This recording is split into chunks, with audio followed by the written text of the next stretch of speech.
नमस्कार, मैं रविंद्र दादिच आपका हमारे इस चैनल पे हार्दिक स्वागत कर रहा हूँ। देखिए, किसी के भी अगर पितृदोष है या किसी के भी ऊपरी बाधाएं, जादू टोना से अगर परेशान हो रहे हैं तो मैं इसके कुछ टेक्निकल कारण बताता हूँ कि किन किन लोगों को ये दोष होते ही होते हैं।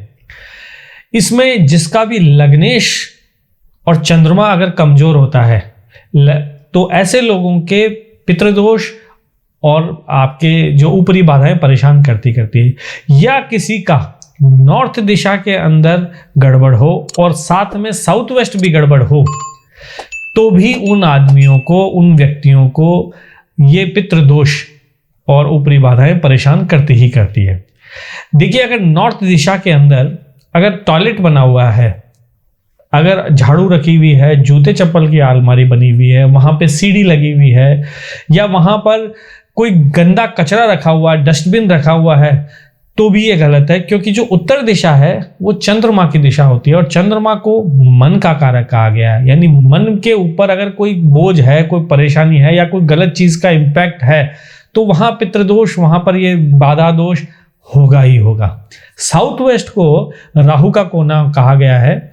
इस कोने में पितृदोष भी, जो साउथ वेस्ट की जो एंट्री होती है, या साउथ वेस्ट में कोई बहुत बड़ी विंडो वगैरह बना रखी है, साउथ वेस्ट के अंदर कोई पेंटिंग लगा रखी है जिसके अंदर की पानी दिख रहा हो, साउथ वेस्ट के अंदर अगर कोई फैमिली फोटोग्राफ्स लगा रखी है, या कोई हल्की चीज अगर साउथ वेस्ट में जैसे कुछ खिड़की की फोटो लगा रखी है या कुछ दरवाजे की फोटो लगा रखी है, तो ये भी क्या है कि पितृदोष का कारण बनती है।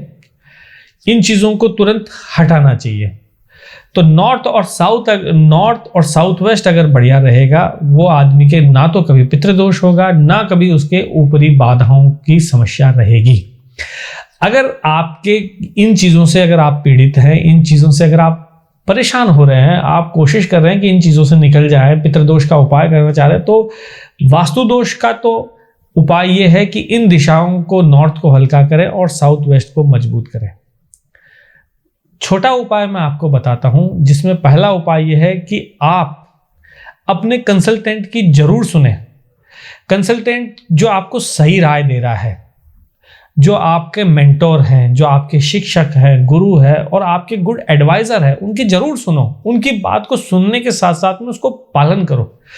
कोई आपका बड़ा भाई है, बड़ी बहन है, पिताजी है, अगर वो आपको राय दे रहे हैं तो उस राय को, उसको पालन करें।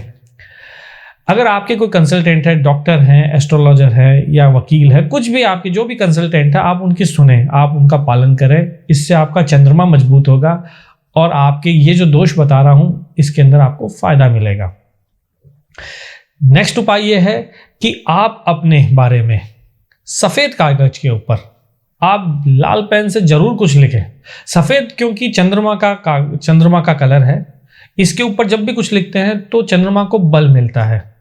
लाल पेन से लिखेंगे तो आपके अंदर, आपके मन को मजबूती मिलेगी, क्योंकि मंगल ग्रह का है और मंगल मजबूत होगा तो राहु ग्रह अपने आप ही कमजोर होगा। तो सफेद कागज के ऊपर लाल पेन से आप अपने बारे में लिखें, आप अपनी अच्छाइयों के बारे में लिखें और आप इस चीज को रोज रिपीट करें। आप देखेंगे कि कुछ समय के अंदर ही आपका राहु कमजोर होगा और मंगल, चंद्रमा और लग्नेश ये बलवान होंगे। जब आप अपनी अच्छाई को बार बार लिखेंगे तो इसका बहुत ही गहरा प्रभाव आपके ऊपर पड़ेगा। आपका पितृदोष और ये ऊपरी बाधाएं काफी हद तक कम हो जाएगी। आप इन छोटे छोटे नियमों का पालन करें और आप देखना, बड़ा ही अच्छा आपको इसका परिणाम मिलेगा। इसी के साथ मैं अपनी बात को विराम देता हूं। अगली बार फिर किसी नए टॉपिक पे मिलेंगे। नमस्कार।